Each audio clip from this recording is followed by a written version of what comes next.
Hello everyone, welcome to Coca education and आज का topic है operation research unit 1। So first of all we have to understand what is the meaning of operation research.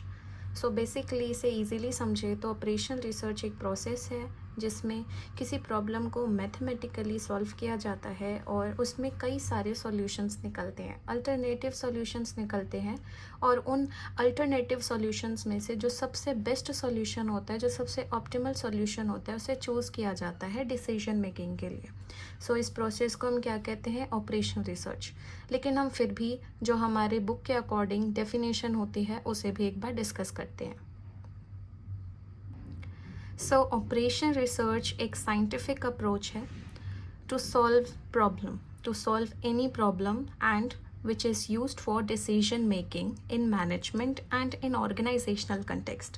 ये एक scientific approach है जिसमें किसी problem को solve किया जाता है डिसीजन मेकिंग के लिए, और वो डिसीजन कहाँ यूज़ होता है? मैनेजमेंट में और ऑर्गेनाइजेशनल कंटेक्स्ट में यूज़ किया जाता है।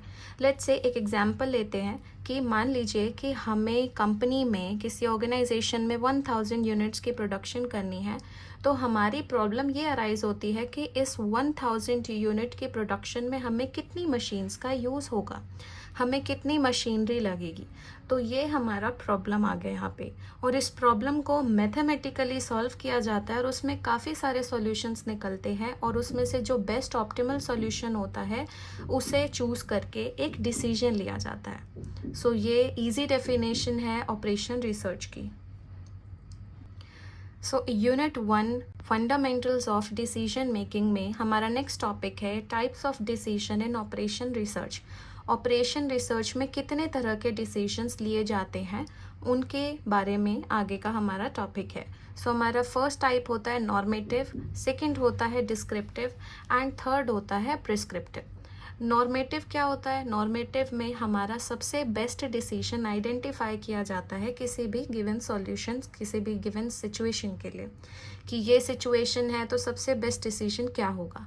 डिस्क्रिप्टिव में जो भी ऑर्गेनाइजेशन में काम कर रहे लोग होते हैं उन्हें उनका डिसीजन खुद लेने दिया जाना चाहिए, और खुद लेने दिया जाता है उन्हें, और उन्हें कोई भी प्रिस्क्रिप्शन नहीं दी जाती कि उन्हें क्या करना चाहिए। और प्रिस्क्रिप्टिव एक तरीके से इन दोनों के बीच में एक ब्रिज की तरह काम करता है कि जो सबसे बेस्ट सॉल्यूशन है, जो सबसे बेस्ट डिसीजन है, और जो डिसीजन लोगों ने लिया है, इन दोनों के बीच में अगर कोई लैक रह गया, अगर कोई कमी रह गई है, तो उसे प्रिस्क्रिप्टिव डिसीजन में ख़त्म करके एक बेस्ट डिसीजन लिया जाता है। अब हमने ये तो डिस्कस कर लिया कि हमें जो डिसीजन लेना है वो क्यों लेना है, बट वो डिसीजन मेकिंग के स्टेप्स क्या होते हैं? तो सबसे पहला स्टेप होता है कि हमें किसी भी प्रॉब्लम को, किसी भी डिसीजन की प्रॉब्लम को आइडेंटिफाई करना होता है कि हमारी प्रॉब्लम क्या है और उसके रिगार्डिंग हमें डिसीजन कैसा लेना चाहिए। जो सेकंड स्टेप है उसमें हम एक मॉडल स्कोप सेट करते हैं कि इस प्रॉब्लम को सॉल्व करने के लिए हमें किस मॉडल का यूज़ करना चाहिए। इसके बाद थर्ड स्टेप, एक मैथमेटिकल मॉडल को क्रिएट किया जाता है, कंस्ट्रक्ट किया जाता है। स्टेप नंबर 4 में इस मेथड को यूज़ करके, मैथमेटिकल मॉडल को यूज़ करके एक सॉल्यूशन ड्राइव किया जाता है और उसे रियल डेटा को यूज़ करके टेस्ट किया जाता है कि क्या हमारा जो मैथमेटिकल मॉडल है उससे जो सॉल्यूशन निकल रहा है वो ऑप्टिमल है या नहीं।